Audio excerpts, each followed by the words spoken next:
संयुक्त तत्वावधान में आज इस विश्वविद्यालय में गोस्वामी तुलसीदास जयंती के पावन पर्व पर मैं विश्वविद्यालय के जीवन पर्यंत कुलाधिपति जी के चरणों में सत वंदन नमन अभिनंदन करती हूँ और इसी के साथ सम्मानित मंच पर विराजमान हमारे विश्वविद्यालय के यशस्वी कुलपति जी को मैं प्रणाम करती हूँ।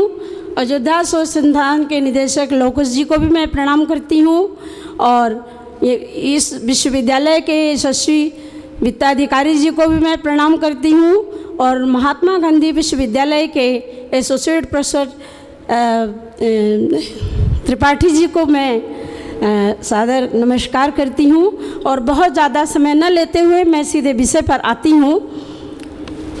समय का संकेत कर दिया गया है, फिर भी चूँकि साहित्य की शिक्षिका हूँ तो कुछ तो भाव आएंगे और पहले बहुत कुछ इस विषय पर अमृत मंथन हो चुका है, फिर भी हाव पंडितन केर पछी लगा कुछ भाव पुष्प मैं ढकना चाहूँगी और समय में ज़रूर चाहूँगी थोड़ा सा। हिंदी कविता कानन केसरी कवि कुल कुमुद दिवाकर गोस्वामी तुलसीदास जी हिंदी साहित्य उपवन के प्रकाश पुंज हैं। भारतीय महापुरुषों में अग्रगण्य गोस्वामी तुलसीदास जी भारतीय समाज और संस्कृति के उन्नायक हैं और सुधारक भी हैं। तत्कालीन समाज में व्याप्त विसंगतियों कुरीतियों को दूर करके उन्होंने एक स्वस्थ समाज की स्थापना की। भारतीय समाज में तुलसी के युग में मुगलों के शोषण और आतंक से व्यथित था। सामाजिक संबंधों का पतन हो रहा था। इन परिस्थितियों का गोस्वामी जी ने डटकर सामना किया और मर्यादा पुरुषोत्तम श्री राम को अपने साहित्य का नायक बनाकर उनके मर्यादित चरित्र से समाज को राष्ट्रीय चेतना से आलोकित किया। तुलसीदास जी का सारा प्रयास जनता जनार्दन के मानस परिष्कार के लिए था। तुलसीदास जी का साहित्य लोक मंगल, समानता और विश्वबंधुत्व की भावना पर केंद्रित था। विशेष रूप से रामचरितमानस उनका एक ऐसा महाकाव्य है जिससे समाज राष्ट्र को प्रेरणा और मार्गदर्शन प्राप्त हुआ है और हमेशा होता रहेगा। तुलसीदास ने परंपरा से चली आ रही भारतीय समाज की रूढ़िवादिता को खंडित किया। उन्होंने अपने समय के अव्यवस्थित समाज को व्यवस्थित करने का प्रयास किया। वे एक दूरदर्शी महान भक्त कवि थे। तुलसीदास ने मानवता को सर्वोपरि मारा। इसके लिए उन्होंने राम को अपने काव्य का लोकनायक बनाया। उन्होंने राम को साधारण पुरुष के रूप में राजपद को त्याग करके साधारण और निसमझने वाले समाज के साथ कदम से कदम मिलाकर चलने का एक संकल्प दिया। तुलसी ने राम को अयोध्या नरेश के रूप में नहीं बल्कि साधारण मनुष्य के रूप में प्रस्तुत किया। उस युग में राजा का प्रजा के साथ जो अत्याचारी व्यवहार था, तुलसीदास ने उसका खंडन किया। उनका मानना था कि राजा को निज स्वार्थ का त्याग कर प्रजा के प्रति अपने कर्तव्य का पालन करना चाहिए। परिवार और सगे संबंधियों से ऊपर उठकर राष्ट्र का सम्मान करना चाहिए, क्योंकि जो राजा प्रजा के प्रति ईमानदार नहीं है वह कभी उसका भला नहीं होता। गोस्वामी तुलसीदास जी ने लिखा, जासु राज प्रिय प्रजा दुखारी, सुरो नृप अवसि नरक अधिकारी। उन्होंने उनके राम प्रजा के इतना महत्व देते हैं कि प्रजा उनसे अलग नहीं रह पाती। जब वे उनके वनवास गमन पर पूरी अयोध्या शोक सागर में निमग्न हो जाती है। चलत राम लखी अवध अनाथा, विकल लोग सब लागे साथा। कृपा सिंधु बहुविधि समुझावहीं, फिरहि प्रेम बस पुनि भी फिर आवहीं। कुछ मान्यताएं ऐसी होती हैं जो सार्वकालिक होती हैं, लेकिन मानसमिक का श्री गणेश करते हुए गोस्वामी जी ने लिखा है, जलचर थलचर नभचर नाना, जे जड़ चेतन जीव बिहाना। जो मानव सतसंग प्रभाऊ, लोक वेद नहीं आन उपाऊ। जब मनुष्य सत्संग करेगा तब कलह नहीं होगा। कहा भी गया है कि सत्संग से व्यक्ति समाज और राष्ट्र का कल्याण होता है। हमारे इस संगोष्ठी का जो मुख्य विषय है राष्ट्रीय चेतना, मैं उस पर कुछ आपका ध्यान आकृष्ट करना चाहूँगी।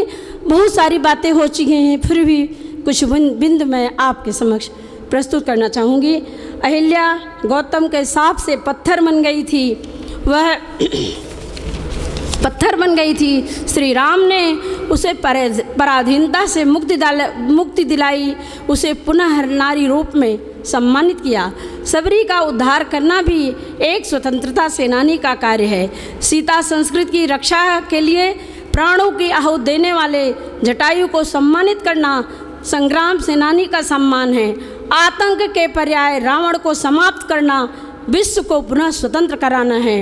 राष्ट्र किसी की व्यक्तिगत संपत्ति नहीं है। श्री राम के राम राज्य की कल्पना करते हुए गोस्वामी जी ने उद्घोष किया, सिया राम मैं सब जग जानी, करहूँ प्रणाम जोरी जुग पानी।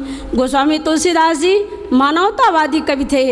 राम राज्य की स्थापना मानववाद के चरम विकास का प्रमाण पत्र है।